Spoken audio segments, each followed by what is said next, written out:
Supata Ki Ajar Salakontara terhadap Pangeran Selarong. Pangeran Selarong adalah putra Prabu Hanyokroowati dengan Ratu Tulung Ayu Trah Panembahan Agung Ponorogo. Lahir dengan nama Mas Wurya tahun 1605. Prabu Hanyokroowati meninggal dunia tahun 1613, digantikan oleh Sultan Agung Hanyokrokusumo era 1613 sampai 1645. Tetapi Mas Wurya sempat diangkat sebagai raja selama 1 hari dengan gelar Adipati Mertapura sebagai pemenuhan janji sang ayah. Selanjutnya beliau menyepi dengan para santri membangun Padepokan Selarong dan dikenal dengan sebutan Pangeran Selarong. Beberapa tahun setelah kegagalan serangan Batavia, Sultan Agung berinisiatif memperluas kekuasaan Mataram ke Belambangan dengan mengirim pasukan Selarong pada tahun 1636. Sultan berkata kepada sang adik, "Dinda, engkau pergilah memimpin prajurit Mataram ke Belambangan. Taklukkan Belambangan bersama Pangeran Pringgelaya. Bawalah adikmu itu memimpin pasukan Mataram.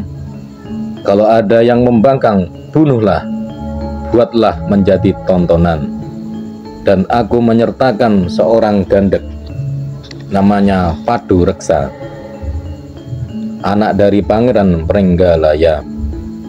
Dia merupakan wakil diriku. Hormatilah dia sebagai mana menghormatiku. Dia akan berikan wewenang untuk melaporkan kesalahan prajurit Mataram. Cepatlah segera bersiap. Dan kalau engkau menang perang di Belambangan, bawalah semua boyongan, jangan ada yang ketinggalan." Pangeran Selarong bersama sang adik Pangeran Pringgelaya pun segera menyiapkan pasukan. Para bupati mancanegara diperintahkan menyumbang prajurit untuk dibawa menyerang Belambangan. Singkat cerita, perjalanan pasukan Mataram sudah sampai di Kediri.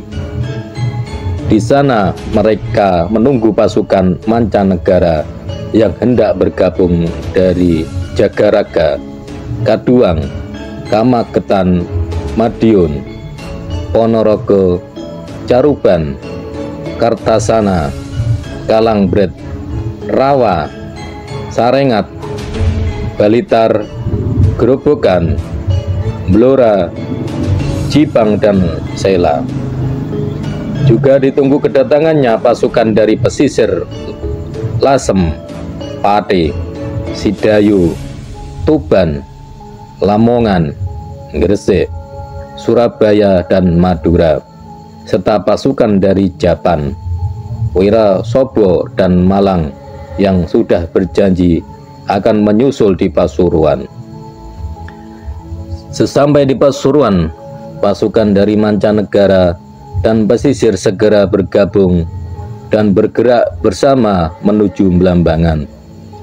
Ketika sampai di perbatasan, mereka berhenti dan menata barisan. Berita kedatangan pasukan Mataram ke Belambangan sudah didengar sampai di Pulau Bali.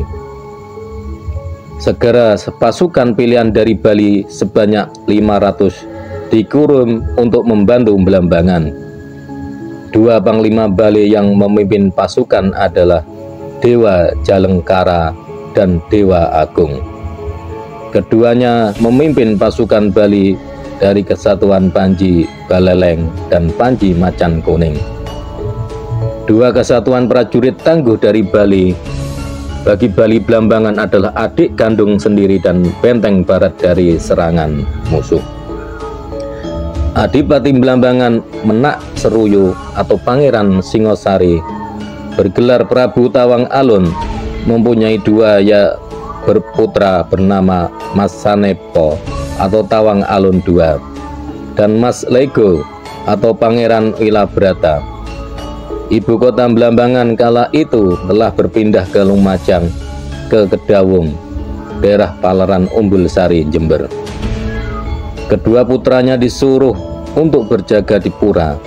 Adapun Ki Adipati bersama pasukan dari Bali berangkat menghadang musuh. Di perbatasan Belambangan, kedua pasukan pun bertemu.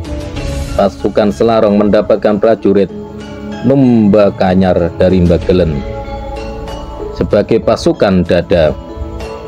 Yang menjadi sayap kiri prajurit Bumija dipimpin Pangeran Pringgalaya.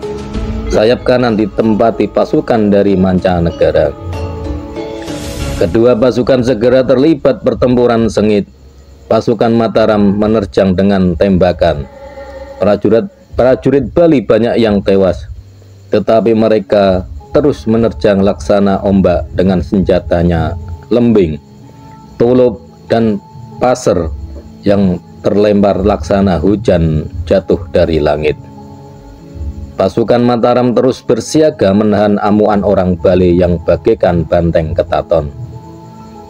Raden Padureksa turun ke medan perang. Adipati Pringgalaya menyusul.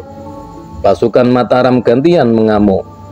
Bende terus ditabuh, memberi tanda agar prajurit terus merangsek maju.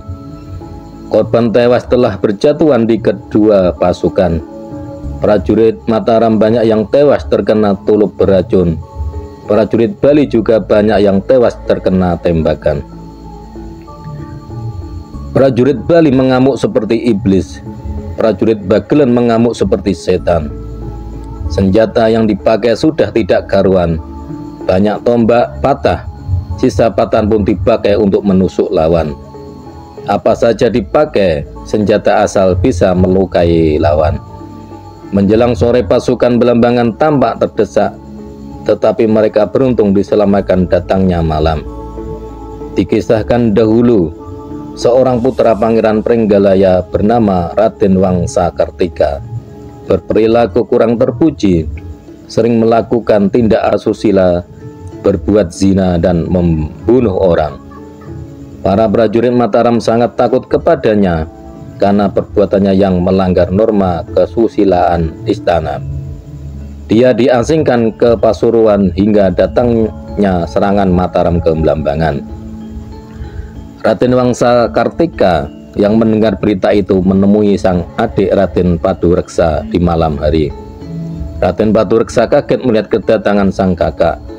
Setelah sungkem, Raden Padureksa berkata, tidak mengira bertemu kakak di sini. Sang kakak menjawab, aku ingin bertanya kabar pasukan Mataram.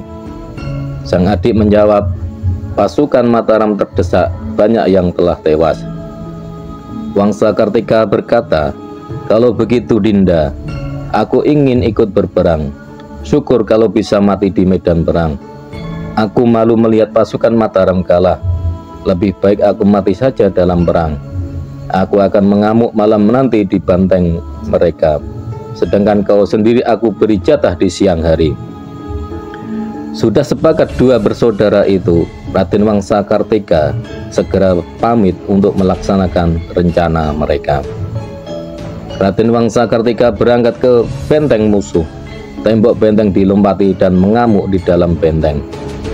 Malam itu prajurit di dalam benteng kebingungan karena musuh tak terlihat. Banyak yang menyerang sesama teman sendiri. Prajurit Bali dan prajurit Belambangan banyak yang tewas. Menjelang pagi Wangsakertika keluar dari benteng, sementara yang di dalam masih ribut mencari musuh yang masuk. Pagi harinya giliran pasukan Mataram menyerang benteng Belambangan. Kedua kubu saling tembak. Raden Padureksa turut mengamuk di tengah medan perang. Tombaknya menusuk ke kiri ke kanan. Raden Padureksa mengamuk bak raksasa lapar. Ditombak oleh prajurit Belambangan tak dirasa, ibarat seperti gerabah ditusuk daun padi. Pasukan Belambangan terdesak. Padureksa terus mengamuk seperti banteng terluka. Sekujur tubuhnya basah oleh darah musuh yang dibunuhnya. Malam menjelang perang pun berhenti. Malam harinya benteng Belambangan kembali disatroni Wangsakertika. banyak prajurit Belambangan yang kembali tewas. Mereka yang ketahuan meloloskan diri dari benteng. Banyak perwira prajurit Bali yang telah tewas, termasuk 2 panglima perangnya. Sisa prajurit melarikan diri kembali ke Bali. Siang harinya, pasukan Mataram melihat pasukan Belambangan sudah habis, lalu memukul tanda berangkat untuk menjarah kota.